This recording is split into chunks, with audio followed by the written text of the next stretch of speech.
On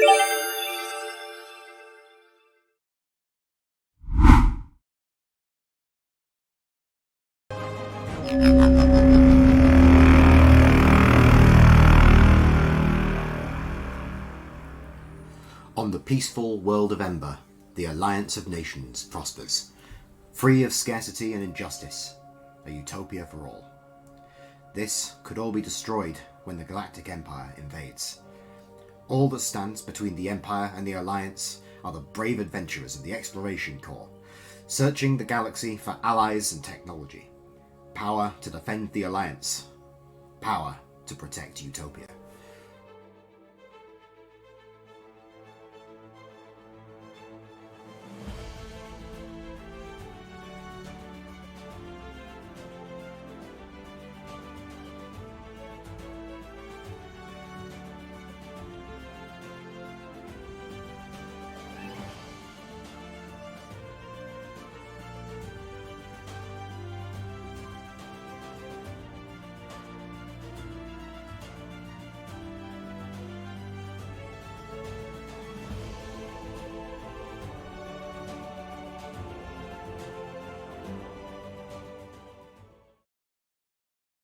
Good evening, everybody. Welcome back to the 5e Frontier. Our start tonight is a little belated, perhaps. We've had some technical issues, but we've got them all sorted out now. We've got good internet connection, and we should be ready to go with the stream today. So, with the 5e Frontier, we'll be playing a game of Dungeons & Dragons 5th edition tonight, with a science fiction twist. We'll be playing from a sourcebook that I've written that adds in science fiction elements to the game, inspired by the science fiction greats of the 20th century, Asimov, Clarke, Ian M. Banks, to name but a few. So if you're interested in any of that sort of thing, you'll be interested in the content of this game. So my name is Patrick. I will be our GM for the session today. Joining me for this game of Dungeons & Dragons 5th edition, allegedly the world's greatest role-playing game, is Jord. Hi guys, I'll be playing Calidus tonight. I'm a little unwell still, so if I'm sniffling, I apologise for that, but I'll be trying my best not to. No worries, Joe, but there you'll find no sympathy here. Next up, we have Brad. Yep, I'm playing Garrett Wilt tonight. I won't be sniffling, so it's all good. Good, we love to see it. Next up, we have Simon. Hello, I'll be playing Rowie Watana, and I have no implications. Wonderful. And last but certainly not least, we have Marat. Hi, I'm Marat. I'll be playing Zitai. I'll also be Dismas in the chat.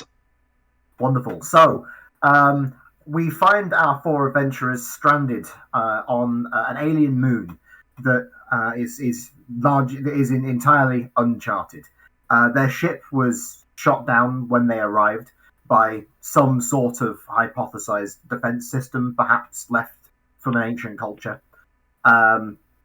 But they've been stranded for the last couple of weeks on this planet. They've made contact with the locals, a tribe of sentient lions called the Yoruba, and they're currently journeying to seek medical attention after having saved the Yoruba's tribe from a raid due to a parasite they picked up while stumbling around the rainforest. Calidus is unfortunately infected with giant botfly larvae and requires some specialist healing magic in order to cure him of that malady. The party is currently scouting for a Yoruba sentient lion expedition, heading towards a village of the Malak people. The Malak people are well known on the continent for their skill at healing. So that's the place that the Yoruba have decided that that's the best place to send them. They're scouting for the Yoruba at the moment, and they've arrived at a settlement, a trading post that's populated by representatives from many of the tribes that live on the island. On the way there, they had their first encounter with members of another tribe, the Bo people. The Bo are a lot like lizard folk that you might find throughout the galaxy, but they seem to be a little bit different. They have multiple stages in their life cycle. The juvenile bow are animal-like. They're not intelligent like a regular humanoid is. They only grow into that sapience, that sentience, once they become adults. As such, the bow people, they do treat their nominally children, their young, as they're as animals, and it seems that they use them as hunting animals. They set a pack of about 15 of them on the party last session. They were just about able to be fought off, and the bow hunting party either killed or sent packing, but not before delivering some pretty crippling injuries to the party's face, Garak, taking 2 very, very large arrows to the chest before being revived. But we'll pick up today's session with the party having just arrived at this trading post. The trading post is called Odaka. It's constructed mostly of timber imported from the local rainforest, which lies just to the north. Odaka is situated on the banks of a tar lake. This lake is perhaps 20 miles long and half that across. And it is, entirely tar, it seems, mud and tar. Odaka seems to make its justify its existence economically by barreling this tar and exporting it. The party have decided to check in Odaka before heading back to the main group to report their scouting findings. So it'll be a flying visit, but they're coming to explore the village just a little bit. When they entered, they found that the village was surrounded by wooden palisades, and as I said, constructed of local wood. The population of the village seems to be very, very diverse. There are lots of humanoids. There are a few Yoruba people who seem to be operating here that you've seen. Several in Tarbans you'd have noticed. In Tarbans being very monkey-like people. If humans are descended from apes, then these guys are descended from monkeys. They're very arboreal. They have kind of a difficult time walking on flat ground, much happier in branches. But some of them are here as well. You've also noted that that in a pen or like a makeshift holding cell up against the palisade on the eastern side of town, there are a number of bow people with their claws cut off. It's based on a conversation with one of the guards. It seems that Odaka is having problems with the bow people, raiding them essentially. So it seems that there's quite a lot of tensions right now, and many members of the group were injured to a certain extent, and the guards weren't surprised to see this, and they weren't surprised that you'd been attacked by the bow on the way down. However, you guys have entered the village. Also, there's one more thing to note is that it seems that the way they sell their tar here is that they barrel it and then auction it off to the highest bidder. They've got essentially a permanent auction stand in the center of town. And there's quite a crowd of people around there when you enter, maybe mid to late afternoon. So you would also note that the signs outside the various buildings don't have any writing on them. Literacy is not widespread on Shrike, the planet you're on. Even though the people here speak a descendant language of High Imperial, it's just about understandable. It seems that writing, broadly speaking, isn't preserved. Only maybe 1 or 2% of the population are able to read and write. So the signage is all pictorial rather than written. But yeah, other than that, I think you guys have just been let in by the guards. Where would you guys like to go first? What would you guys like to look at? How are you exploring the place? I think we should probably start with what we came here for, which was healing. They did say there'd be a bit of a queue, because a lot of people were injured by the bow. Perhaps trying to achieve our main goal here first? Yeah, there's a very good chance that some of the Malak people will be here. Perhaps they'll have a healer skilled enough to deal with your affliction here. I believe last week you mentioned one of the pictures signed was similar to a symbol of Illumator. Yes, they do seem to have a healing. You perhaps describe it as a healing temple or a hospital back on Ember, but they've it seems to be more of an ad hoc sort of thing here. Yeah. Shall we see if we can go heal your wounds? And Yeah, we should start there. Sure. So as you move into town, you get a couple of second glances. One running theme with your interactions with the locals this such far is that none of them are able to pin down what tribe you're from. Your clothing and even just ethnically the way you look is very different to a lot of people who live around here. So people have a hard time placing where you're from because you're not from anywhere around here. So people you get a couple of second looks, but I think you'd be mostly used to that sort of thing right now. You are strange looking on this planet. You're able to make your way to the healing tent unaccosted, though. The tent, or rather, it's not really a tent. It's a wooden building, though. None of the buildings are particularly permanent around here, so it's you can see that there are sections of it that have a stretched hide around a wooden frame in a lot of places. But you can see that the healing building is it's quite full when you arrive. You can hear coughing and moaning coming from inside of injured people. And you also get there's kind of this foul smell in the air when you arrive there as well. What are all of your passive medical sciences? 18. 18. Yeah, that's pretty high. Yeah, I think you particularly Garrick would recognize this smell being from a planet with no magic on it. You recognize that smell as there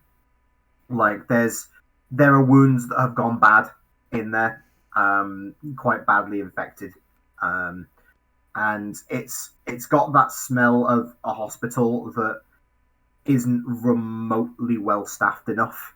They're clearly doing triage in there. You can tell just from the smell. You've been in this sort of place before. But they've got whoever's running it has perhaps enough time, is spending all of their time seeing to the worst people, but they haven't got time to keep up with the rest of it. So things like cleanliness have started to slip and things like that. And there's also just quite a lot of people packed into a small space, and that has a characteristic smell as well. I think maybe we should leave them to it. I think unless we can help them, but healing can wait rather than putting it on them. What if we clear some of the beds so we can get treatment, Calidus? I'm always down for helping. We could help out the hospital. And if we free up some beds, we can use them. Where's we'll have to look for the head fella, the head nurse, head doctor.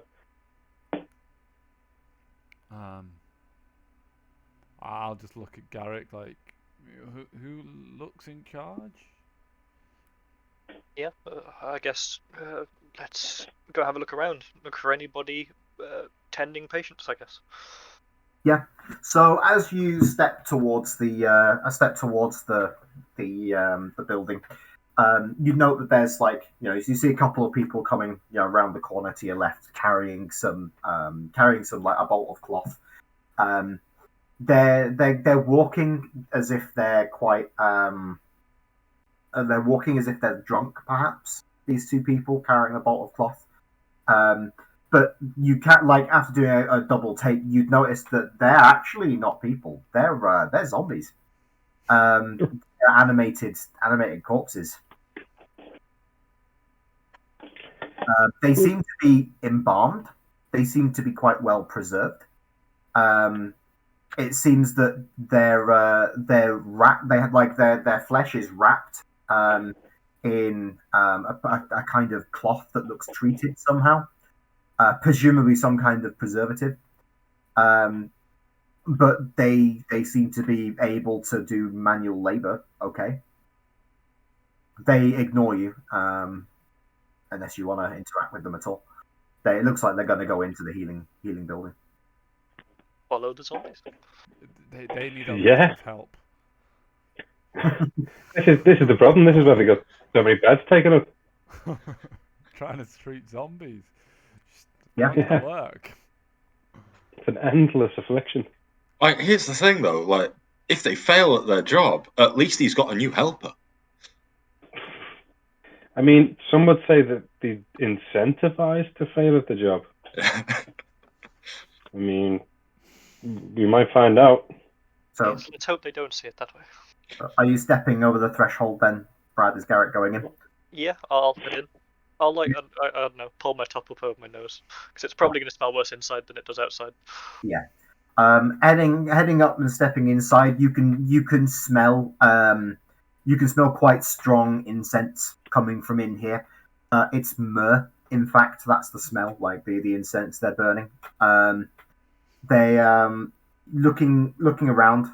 You can see that the floor is basically packed with bedrolls and people in them, with various sorts of injuries. Many of these injuries are of the sort that could easily be cured with healing magic. It could well be that the priest or the healer that operates the place just doesn't have enough. Can't use enough magic every day to be able to keep up with the injuries. You can see that towards the back of the room, there's a person kind of wearing cloth wraps, kneeling down over one of the injured patients. You can't really see their clothing makes them kind of they look like kind of a featureless blob when they're squatting down. Like their clothing's quite loose and baggy. But you can hear them kind of chanting under their breath. If you've ever heard Mongolian throat singing, it sounds a little bit like that. But they're doing it quite softly, so it's very difficult to pick out the individual words that are being uttered. They seem to be concentrating on what they're doing quite intensely, and they haven't noticed you guys enter. Or at least if they have, they're not showing it. It's a necromancer. Yeah, I mean, I'd probably wait until there's a pause in his chanting or he stops and is done. I don't think I'd want to interrupt him. I'd kind of move towards where he'd be to try and catch his eye, but I wouldn't purposely stop him. Yeah. As they finish their chant, they kind of stand up and turn to look at you guys. It seems that she's wearing, as she stands up, the robes kind of they kind of fit better. It seems that these robes are quite ceremonial. They're not really designed for the sort of work that she's found herself doing by the look of it. But they're quite they're quite dirty and battered, as if she's not had a chance to change them in a while, which would track if she's desperately been in triage for the last indeterminate amount of time. She's got kind of darkish olive-colored skin, very dark hair to match. She's wearing a hood, but as she kind of stands up to kind of turn to face you guys, she puts it down. She's wearing her hair braided, very tightly across the top of her head, and it comes down her back. It falls down her back in dreadlocks. Notably, she has quite extensive piercings, including both of her cheeks, which are pierced, and she's wearing these very ornate-looking metal and bone earrings as well, that bear the symbol of Ilmater. in various permutations. One of her eyes is kind of pure white. Seems like that eye is blind. But she kind of like narrows her eyes and looks at you guys as you come in.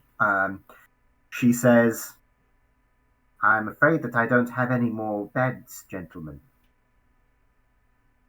If you're walking, you don't need my help." Maybe you need ours, by the look of your situation. She looks at you and says, "Do you command healing miracles?" In a limited capacity, yes. She nods and says, "Then utter your prayers upon these souls." She gestures to a group of people along the northern wall. You can see one of them has... you can see there's an arrow in one of the legs. It's been snapped off but not removed. But by the look of it, it looks like it's at least clipped, if not gone through, the guy's femur, the bone in your upper leg. So it's a very, very serious injury. There's a couple of others also with arrow wounds there, and one whose face is entirely bandaged with just a slit for his eyes. You'd hate to imagine what kind of injury one of the bow could have inflicted, like that would result in this. I'm gonna walk over in that direction, wielding my cure wounds, and I'm gonna help as many as I can, which is probably 3, to be honest. But yeah. So nothing. So as you cast your spell, so how did Cowardice realize first that he could do magic? Because Cowardice and Zitai were they were slaves aboard an imperial shipyard for a very long time. So how did you learn to cast spells in that environment? I found out how to cast spells off one of the elder slaves. So when me and Zitai were playing in the Rex as children, playing and working at the same time, slave camps for you. Zitai ended up injured, and there was one of the elder slaves that used to, pass off a bit of healing magic to heal the children, make sure we were all okay. So I picked it up off him when we were younger. So though carried it all the way. Though you've escaped that life, you're not slaves anymore. Certain skills remain with you that seem to be applicable here. So you're using cure wounds, aren't you? Are you using three spells here? Yes, I will. I'll use them all. I want to help these people. Cool. Roll me the dice. I believe it's a D8 plus your wisdom modifier for each one as a range. It is, yes. So that is.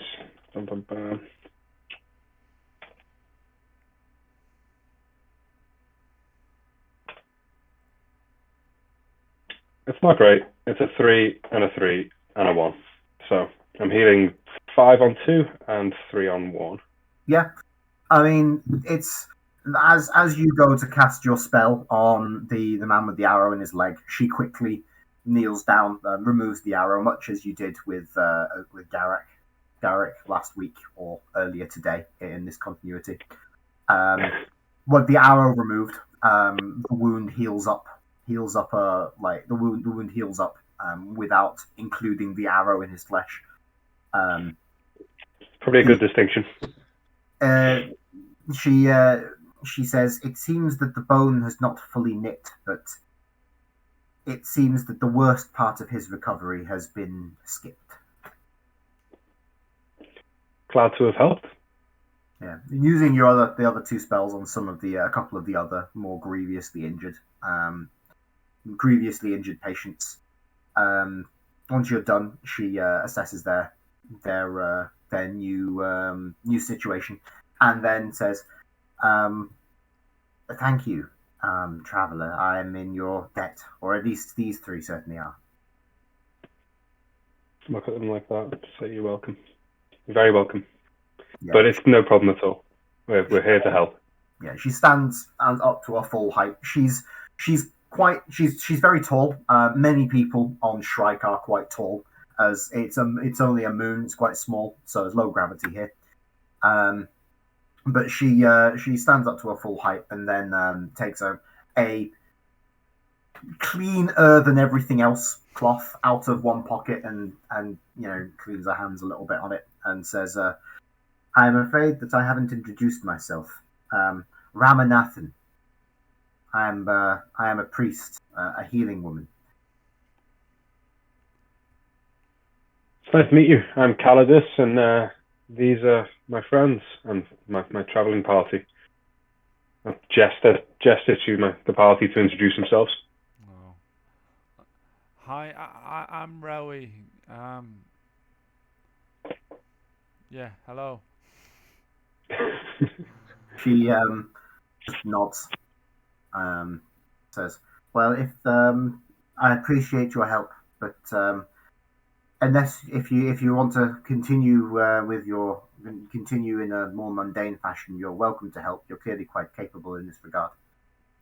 So I'll anxiously look at Calidus and Garrick to see if either of those are going to mention that we actually need help ourselves. If they don't, like immediately, kind of thing, I'll kind of intervene. But do you? Yeah, No, if you're no, looking for someone to mention it, if I can pick up on that, I will. I'm eagerly like someone. I'll say one of well, a few of us have sustained injuries on the road. One of which is a bit more pressing.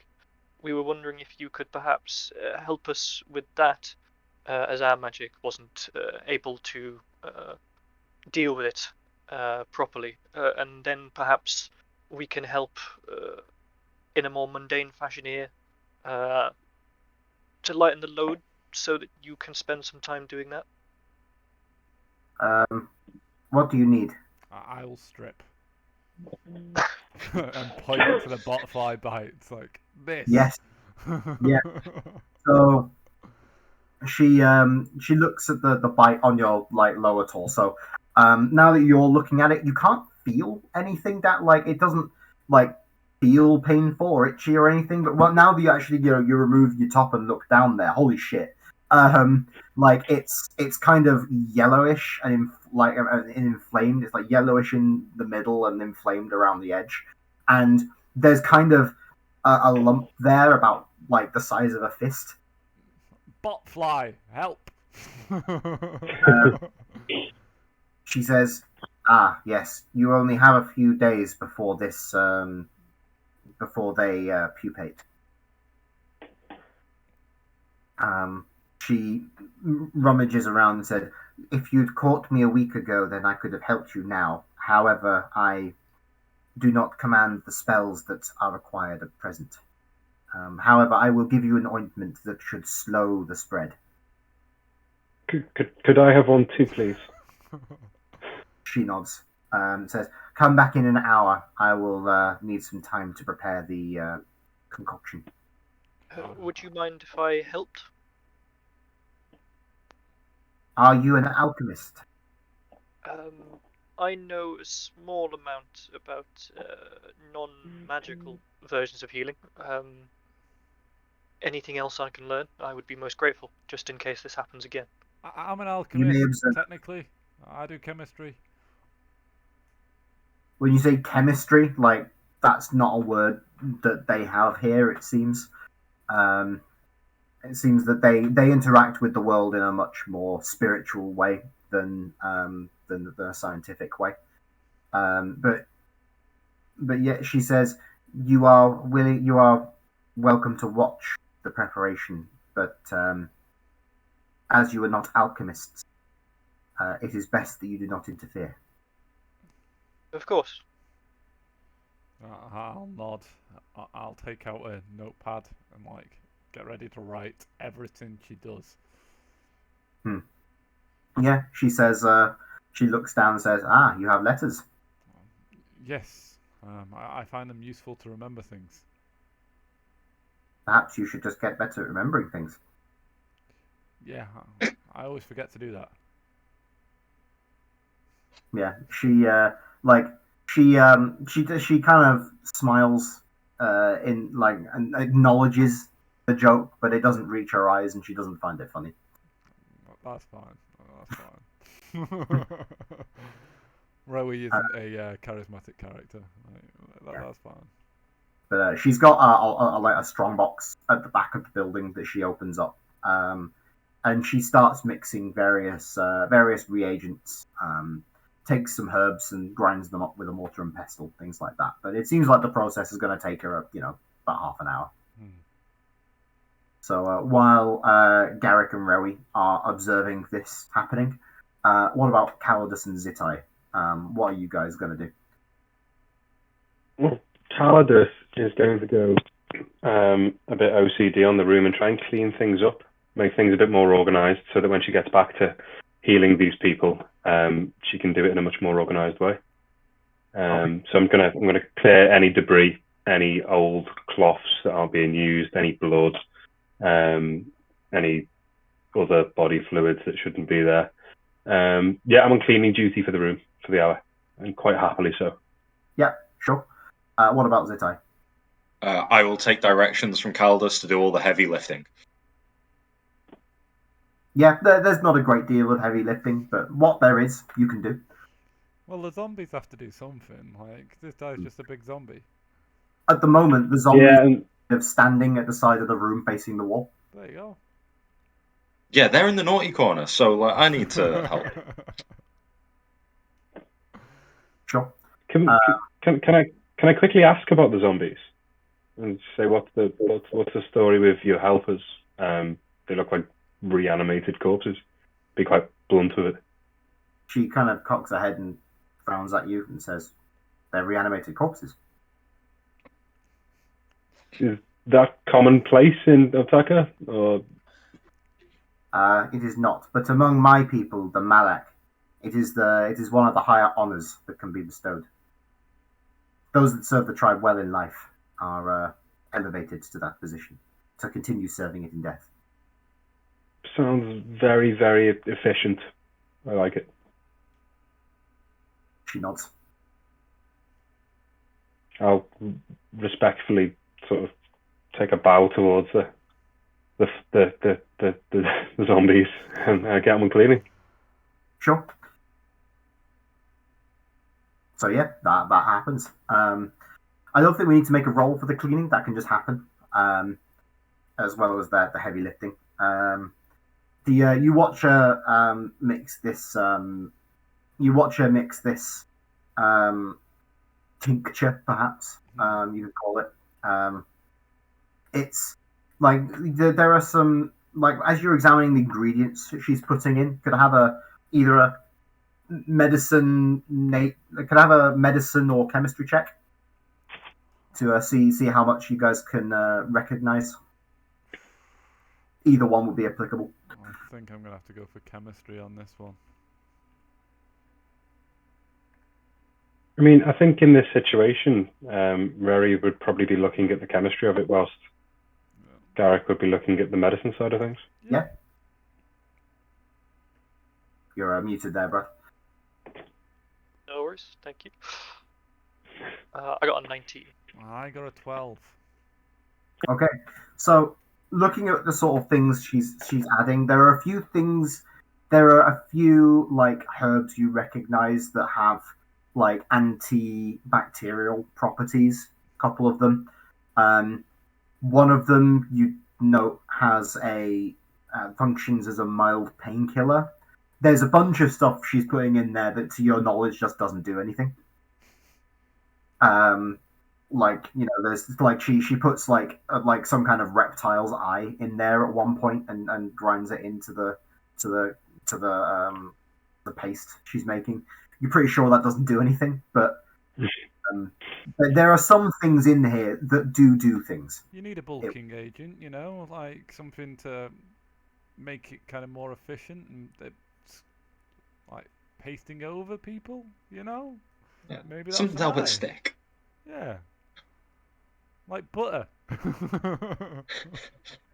Yeah, but yeah, she makes this she makes this paste, and then she produces what appears to be something very, very alcoholic, and kind of mixes it 2-to-1. So paste to alcohol 2-to-1, 1-to-2. Sorry, 2 parts alcohol, 1 part paste, until it's quite thin, Then she takes she dabs a kind of a thick cloth into it and soaks it up, and then dabs it around the bite. It feels very cold on your skin, though you'd be intellectually aware that that's just the alcohol evaporating off. But it feels very, very cold, and it makes your skin tingle a bit, which is probably the anesthetic ingredients in there taking effect. Whether it'll actually slow down the botfly infection, who knows? But a lot of these you're aware that a lot of this sort of folk remedy, there actually is something to it. Just not for the reasons that the people applying it usually think, but they do often work. Cool. I'll feel a little more at ease. But I'm guessing I'm going to have to wait not a week as such, but 4 days for treatment. Or roughly half a week, so I'm not too happy. Yeah. So once she's finished, she puts the rest of the mixture in a small water skin. She says, apply this twice a day, once when you get up in the morning and once when you go to bed after you've washed. Don't apply it before you wash for obvious reasons. I'll think, what obvious reasons? She says, it should buy you a few days. Okay. So, am I going to have enough time for you to be able to see to it properly? She thinks and says, your best bet is probably to simply head to Malak. I'll nod. Okay. Thank you for your help. I turn to the guys and go, how far away is Malak? That'll be a question for Running River. Yeah, Running River, the Yoruba, the sentient lion that is with you, has stayed outside. He is a large creature. He is a full-ass lion, so it's a bit cramped in here for him, so he hasn't come in. So yeah, I'll poke my head out, kind of thing, because I'm still not dressed, obviously. How far have we got to go to Malak? He says, it should be a day and a half, maybe 2, depending on conditions. Right. Okay. So I've got a few days before this thing kills me, and it might be a few days to get to Malak. She, as you say that, she kind of grins a little, and you can see all of her teeth are stained black when she does this. She says, "Oh, you have more than a few days before it'll kill you, but you don't have more than a few days before the damage becomes irreversible."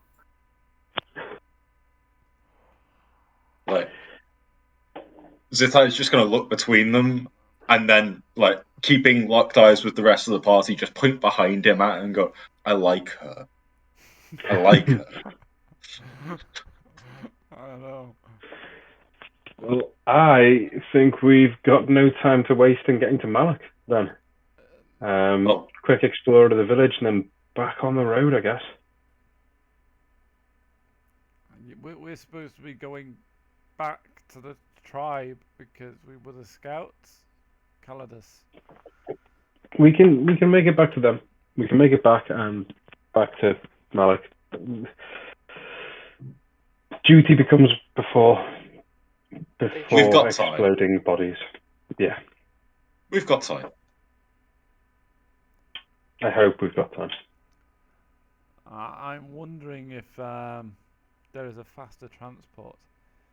Are there roads to Malak?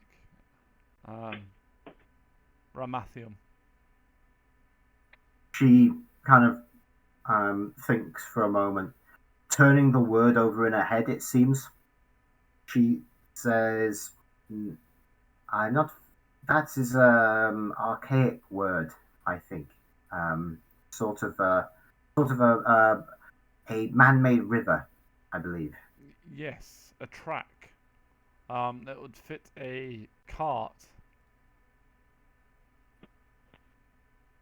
She thinks again. She thinks for a while, and she says,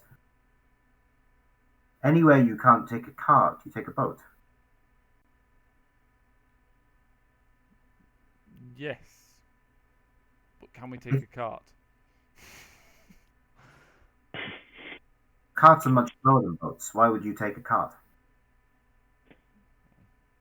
If there was Can we nowhere take a for boat to Malak to from here?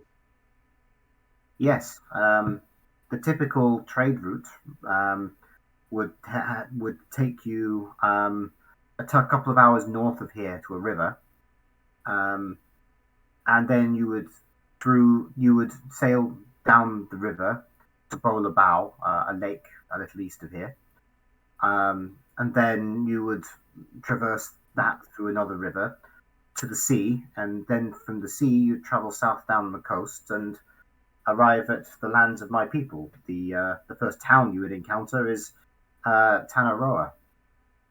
Tanaroa?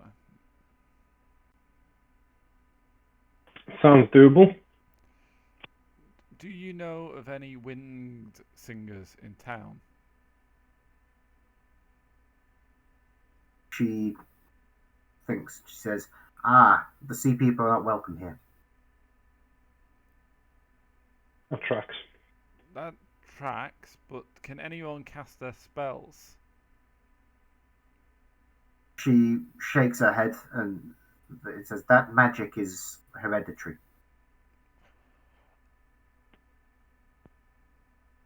Balls.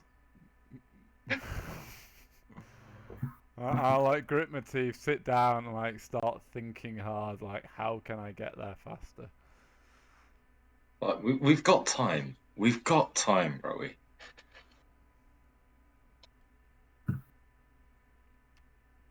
As she says, as you say that, she says that lake Bola Bao is not idly named. I can quite imagine that's where the bow inhabit. She nods. Their spawning grounds are there. Normally, that's not a problem. They allow trade through, but they've stopped doing that recently. Do we know why? She shrugs and says, "The end of the game is drawing near. That always leads to instability." She is, of course, referring here to Sovereign's Game. All the tribes of the island are given orbs that are equally distributed at the start of every 10-year period. The tribe with the fewest orbs at the end of that period is the loser, the losing tribe. And the dragon, Sovereign, namesake of the game, who nominally rules the island, or rather keeps everybody under his dominion, decimates that tribe, kills every 1 in 10 people of the tribe. So it's nobody wants to be the tribe that loses the game. The raid that the party were able to defend the Yoruba from, the objective of that raid was to steal an orb from the Yoruba, and they very nearly got away with it too. If it weren't for us meddling kids. So it could be that the bow are angling at trying to secure an orb through some scheme. Do the bow have any orbs? She shrugs and says, "I don't know. I don't know where they all are. I'm not a brave. I'm not one of our warriors. It's not my job to keep track of that sort of thing. I just patch people up when they return from trying to get them." Noble cause. I'm gonna go out to Running River a second and go. Does anyone know Like, have you ever seen anyone like float in the air and fly? Running River. He says, yes, it's well, it's not common. I'm aware that there is magic that can accomplish this. In fact, I am in possession of such a spell, I believe. Oh, right. So, if someone flew across this bow lake really, really quickly, using all the movement available to them, that would make the journey a lot quicker than going on a boat, right? I suppose if you could carry the boat through the air with you, but you still need it on the other side of the lake.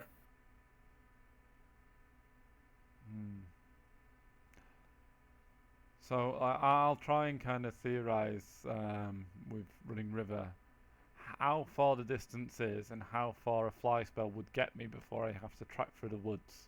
He will clarify that he has a copy of the spell. He thinks he can't actually cast it. Damn it.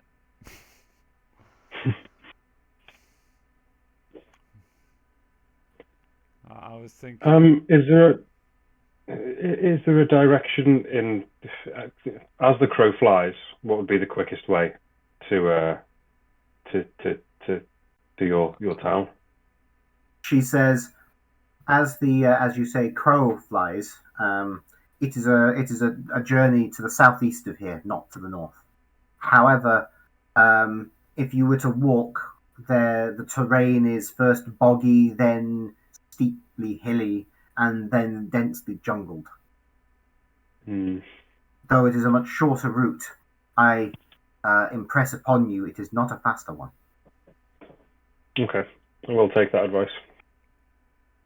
Do you know if there's a map that we could trade for that would show us this route? She thinks for a few seconds, and then says, "I can draw a map for you if you'd like. I am not a particularly good artist, but I'm sure I'd be able to draw something functional for you." It'd be muchly appreciated. It'd definitely help Running River. I think him and the Yoruba seem to know the way vaguely, but if there's anything we should be aware of, it'd be nice to have it written down. You see, Running River's ears go back on his head a little when you say that they vaguely know where they're going. He has done this route before. Just in case anything's changed, I want to clarify that's the Running River. I'll say just in case anything's changed. I mean, it seems like the bow are now hostile, so there might be other changes on the way. You'd see him like in the Yoruba language. They can't speak Imperial Standard, of course, because they don't have the same vocal cords or mouths that humanoids do. But they have a language that involves like the flicking of the ears and the whiskers and low growls. You've hung around with the Yoruba long enough now that you've picked up a few words, like you can kind of understand what they're saying sometimes. You think here what he's saying is all the like something like all the wrath in the world won't change the course of a river. But he kind of like prowls off a bit and sits down to study a book a few minutes. I feel like I've embarrassed him. I'll have to apologise to him in a bit when he's cooled down. I'm randomly going to come out and go, Zitai, you're an engineer, right? Depends what you want. Why? Do you reckon you could make a paddle boat? That'll go faster. A paddle boat's something you tend to fly in the black in between planets. No, like it's got like paddles stuck to a wheel that goes in I the know water. what one is. I built spaceships. I can like I know that ship is in there, Rowie, but like I can cobble some things together. Like but I think a paddle boat might be a bit much. I thought Calidus I just had was an a idea. good engineer. I've had an idea. So, outside this building in the square, as we walk past here, there was a large cage full of bow. Now, those bow want to go home. They have no claws anymore. They're practically disarmed. And I bet if we let them free, they'd try to go home very quickly. Now, if we tie ropes to these bow and then tie the bow to the bow, I mean, we've practically got free power the whole way there. Tie the bow to the bow, let the bow take us home. And it's a hostage trade-off to get us through the lake safe. It's, here's your people, we brought them back for you, they helped us get there as well. We're all friends here, thank you, can we come for your lake? It doesn't sound like slavery at all, Calidus. No, it's delivering definitely people home with extra steps. And I don't think these people would happily hand their prisoners over to us who they don't know. I mean, we could barter. Yeah, I but have a bow backpack. I mean, I'm not going to trade one bow for several bow, but you know, it's a start. or we can go the route that we were gonna. Well, we've probably got enough time. We already had a few days before your saws explode, and Ramethi here has bought us an extra day or two, which means we've got the time to do the route. The only trouble is it's full of bow. Who mentioned exploding? Well, What? the bot flies have got to get out of here somehow. Okay, so there's no time to waste. We can either take the bow, or we can take the boat. It's two options, really. Either way, we've got to get back to the Aruba and talk it over with them. Yeah, well, let's try and make it through the plains without getting bowed, so to speak. Okay. I don't want to repeat of last time. Yeah.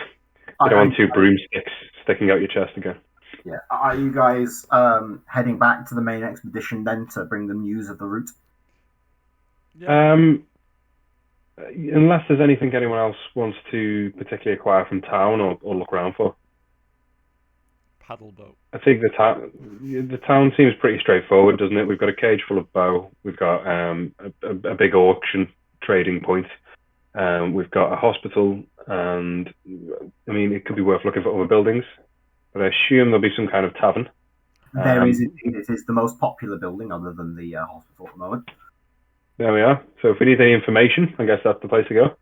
And I'd like to go there quickly to double check. Yeah. Something. I think that's a great idea then. I'd also like to ask our priest here. Do you mind if I borrow some of the incense that you're burning?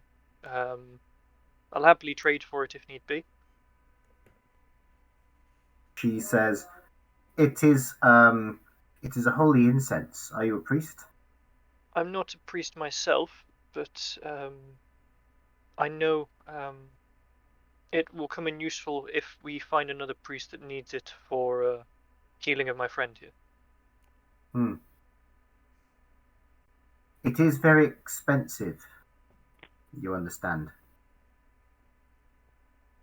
Yes, I have a few items on my person that are medical tools of my people. Not quite holy like your incense, but some of the more mundane. But they are extremely well crafted. I'll nudge you and give you the coins I took from the bow.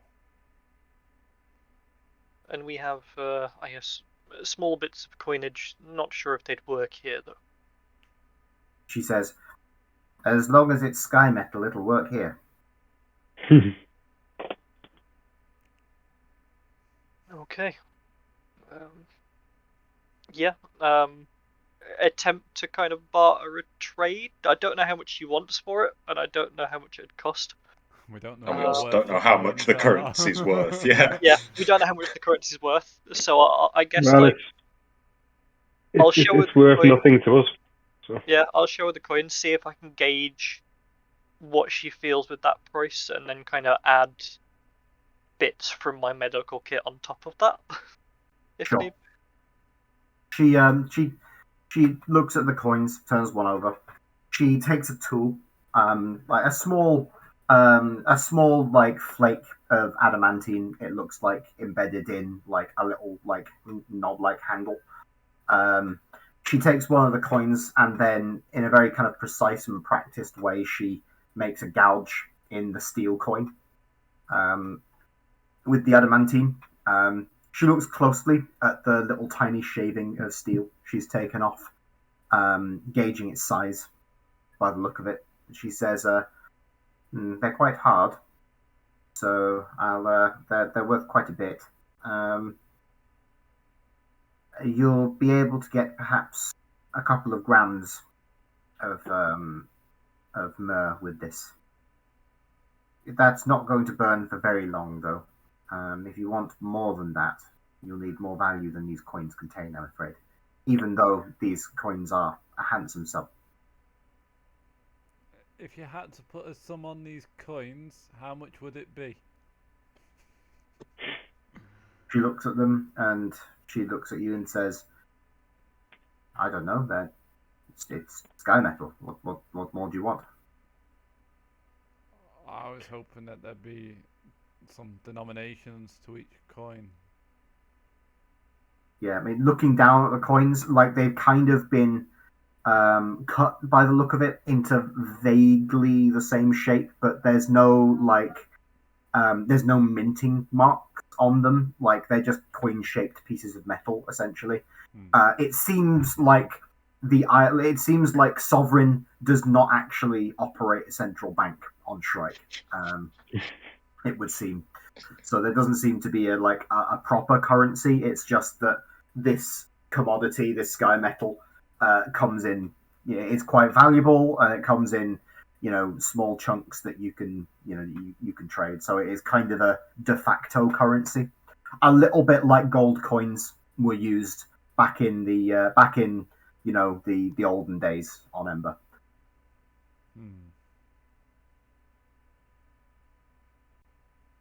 Okay. I'll just turn down to Garrick. Is a couple of grams enough for you? It will be for me, but are you happy spending all this coinage on that? Yeah, if that's what we need, I'm happy. I mean, it's we don't need it. It is something that could come in useful later on. I would prefer to keep your medical supplies with us at the moment. Of course. Well, if we could always go hunt some more bow for some more of these coins. That is true. But if everybody's happy spending this resource for another resource, I will happily take them up. She nods and says, "Leave the coins over there." She gestures to a spot next, like relatively nearby her chest. She opens up the chest and goes into a a concealed compartment in the lid of the chest. She opens it up and retrieves a small box. It's made of a kind of whitish looking sky metal or steel, as you would know it. So the box itself is very expensive, but looking. It looked like those. I think Zitai and Cowardice, as engineers, would know that box is made out of stainless steel. Steel that doesn't corrode. Sky metal that doesn't corrode would be highly prized on Shrike. She slides the lid of the box open, and you can see that there's kind of like this yellowy gold sparkling substance inside. Myrrh is the sap of a kind of tree, broken up and ground up. So it's got kind of like this very shiny crystalline yellowy gold color to it. It's very pleasant, very beautiful substance. But she gets a like she sets up a small set of scales for weight, like that seems to be specifically designed for weighing myrrh. And she weighs you out 2 grams of myrrh and puts them in a small stone bottle with a wooden topper on it. I'm just going to nudge Caldas and go, takes you back to the days on the encampment, doesn't it? Oh yes, it does, Zitai. I don't think myrrh was quite what they were mowing out there, though. So she hands you the bottle, being like holding it in 2 hands, being very careful with it. Yeah. Like I'll take it carefully and like lift up the satchel of my medicine bag and kind of slot it into like in the center of a bandage or something, just to keep it from rattling about. Sure.